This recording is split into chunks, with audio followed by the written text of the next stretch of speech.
What's up guys, Dan Wowak here. On today's episode, what we're going to do is we're going to explore how to make a down and dirty, simple lean-to debris shelter.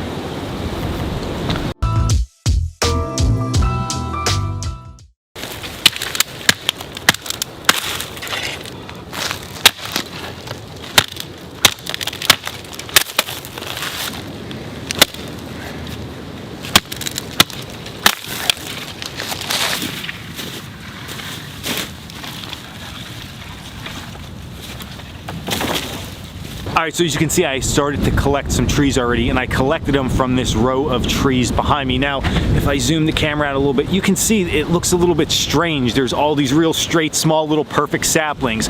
So this is a hedgerow of birch trees. I don't know how it got here, but it's pretty unique. There's a ton of small stuff in there, and it goes on for close to a mile. It's an absolute bushcrafter's paradise. There's so much small stuff in there. But before you panic that I'm cutting a lot down, the bad part for the trees living in here is as the bigger ones continue to grow, a lot of the smaller ones die off and break. So even when I'm in here now trying to process some wood and get some branches out, a lot of stuff's just breaking because it's dead from this past growing season. So it's great to be able to harvest this stuff out here, but it's going to work great for our debris shelter. So let me get back to work.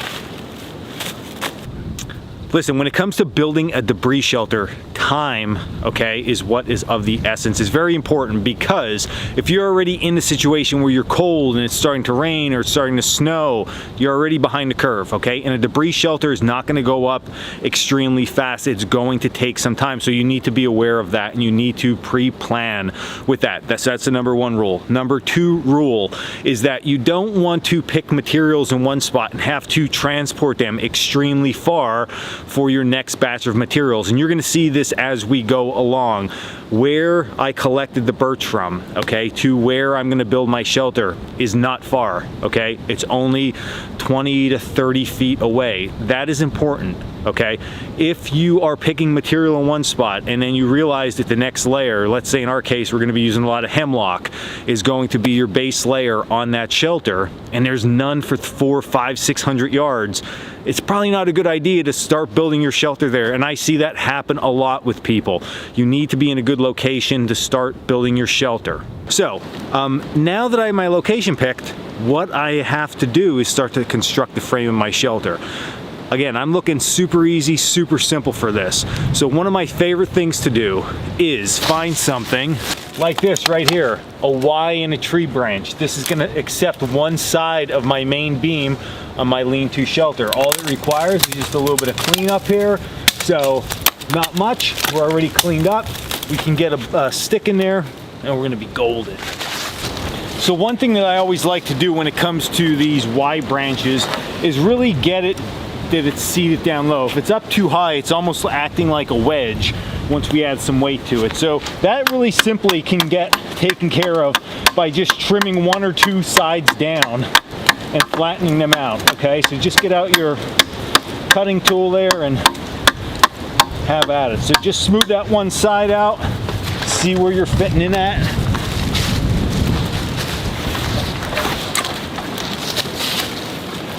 So you can see how much better that's already fitting in there. I'm just going to take this side down just a little bit yet.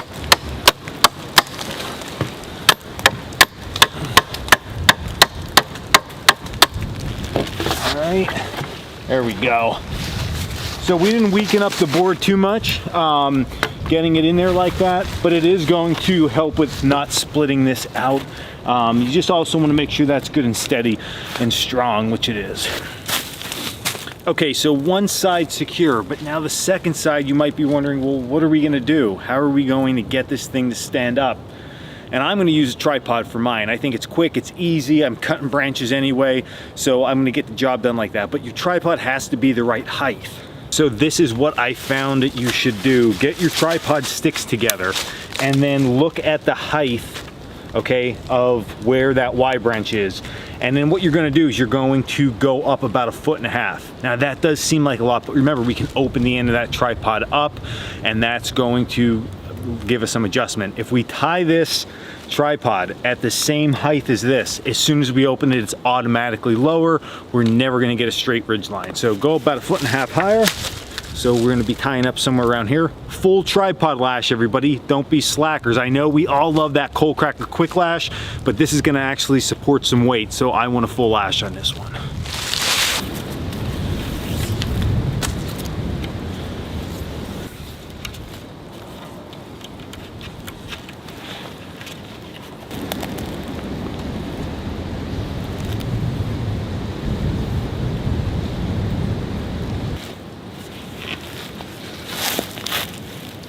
So I got my tripod set up. My ridge pole, as you can see, is up. Now I did make this higher. 2 reasons. Number one, my Y branch in my tree, okay, was a little bit higher than I wanted, but it was there, way easier to work with.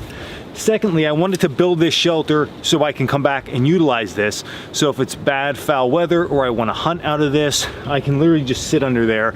It's not just a sleeping type shelter. So we are going to be doing some work in it. So we're going to get after it, start working. It's going to be great. This thing is coming along fast and easy.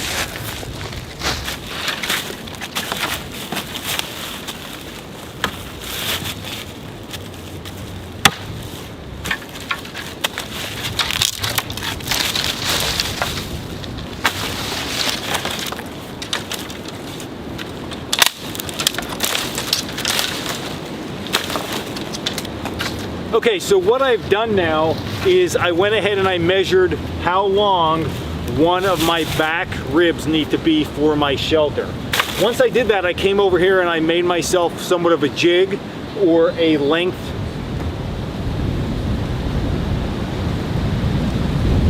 indicator. Okay, what that's going to do is allow me to bring in everything that I cut. I place it against the base of that tree and out to this log, okay? And then if it's real big, I can just go ahead and give it a little cut like that. I can either continue to cut it through or just easily snap it over my knee and throw it in the good pile.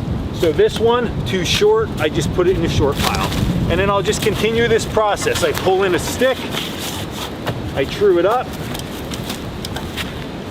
give it a little whack. I get about 3/4 of the way through, give it a break, and I'm good to go. Short pile. So this makes really good, quick, fast work of something like this. With longer branches like this one, okay? I'm gonna come in here, I'll give it a cut.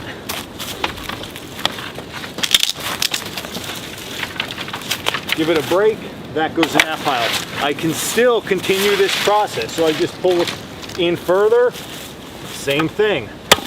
That one I can just cut right through. I'm in the good pile. These little scrappy ends I don't use too much, so I just throw them in the short pile.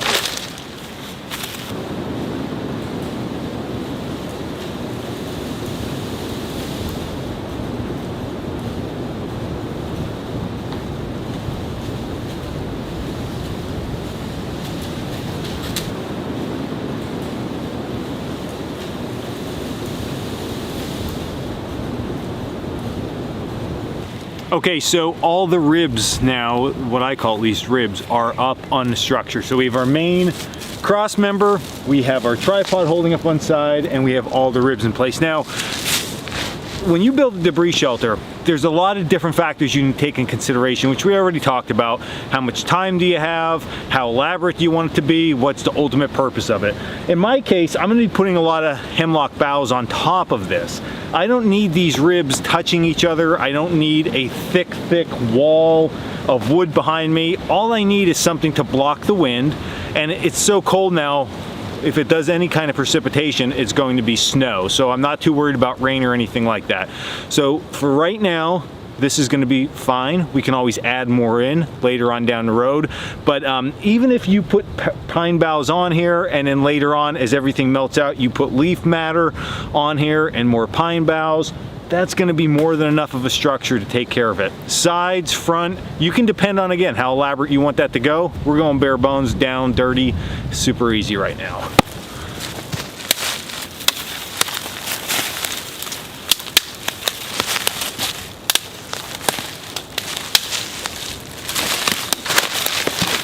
So when it comes to collecting boughs like this, usually breaking with your hand is the easiest way. I feel like as soon as you bring out an axe or a saw or a knife and you start messing with that above your head, you're just prone for injury. So just break them with your hands. It's quick, it's easy, and as you break them, you can keep them in order. So I have all the branches on one side and all the goodies down on the other, and then it's really easy and quick to just put on top of our shelter.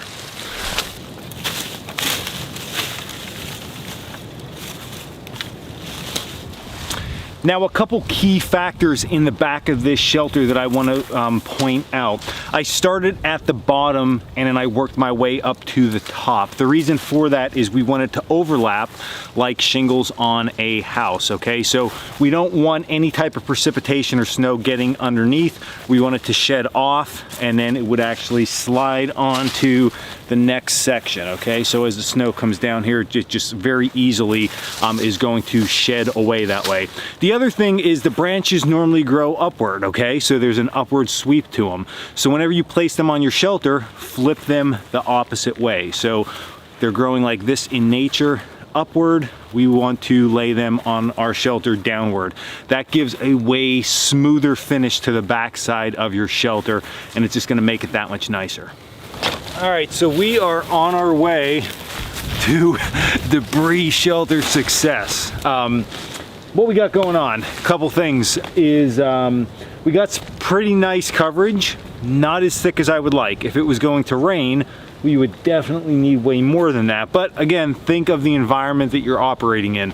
No rain right now, it would be snow. Of course, that snow would melt over time, so you're gonna get some seepage through, but we're blocking the wind. If it would snow, we're blocking the snow off of us. So down and dirty, this was about an hour and 15 minutes it took me. Now that's a little bit of filming time and a little bit of messing around, staring into space and just thinking about life and stuff. But in general, about an hour to get something like this up and situated. And that's why I think it's so important that we also always think about carrying a shelter component, but it's good to understand how to do something like this. All right, so I got the fire going now. Literally, this shelter has knocked down the wind. I mean, I get a little bit because I'm sitting out in front, but from this direction, the way it was before, it's awesome. So I'm doing really, really well with this shelter setup itself. Again, we're looking at a down and dirty, quick style debris shelter setup. So lean-to for your environment. Now, a few things I know people are gonna ask about. How much gear did it take? I literally just used this, okay, which we'll talk about here in a second. But overall, I mean, it's utilizing the debris and the environment around you to build these things, okay? We did use a little bit of paracord on top of that for the tripod, but otherwise, you're good to go. And then, of course, fire starters. So what I used here, and there's a little bit of a story behind this for me. When I first started, if you've been following my channel for a while, I used to do a thing called question and answer. You ask me any question, I give you every answer, okay? It was great. And one thing that asked a lot was like, what was my first bushcraft style knife or blade? And to be honest, it was an old 12-inch machete. My uncle bought it for me when I was like 6 or 7 or 8 or something like that. My parents wouldn't let me use it for the longest time. And then I carried that thing everywhere. Anytime I went in the woods, any camping trip, I always had it along with me. And then I started buying bushcraft knives a little bit later in life, and there you have it. I put the machete off to the side. But Gerber came out with this, it's called the Doubledown. I like to use different gear every so often, just for the simple fact I see different people come through my school with different needs, okay? And some people don't want to carry an axe with them. They just want to carry a small pocket knife for hunting. But if you get in a situation you need to do something like this, or make a stretcher, or cut larger lumber, although you can do it with a small pocket knife, that's fine. Something a little bit larger might fit your needs more, okay? So this thing folds down, and it is pretty cool. It folds down like this, it's all locked up, so it's not gonna open up in your kit, it's not gonna stab anybody. You just hit the two sides, and it boom, flips open, and then there's a bottom lock, and it's good to go. Made in the USA. So this thing is great for something like a bug out bag or a hunting kit. I keep this in my trap basket now if I don't have my axe with me and I'm just blasting in and out of places, and then you're good to go with it. So that's what I use for this entire build. So understanding how to utilize different tools always a great thing for us out here.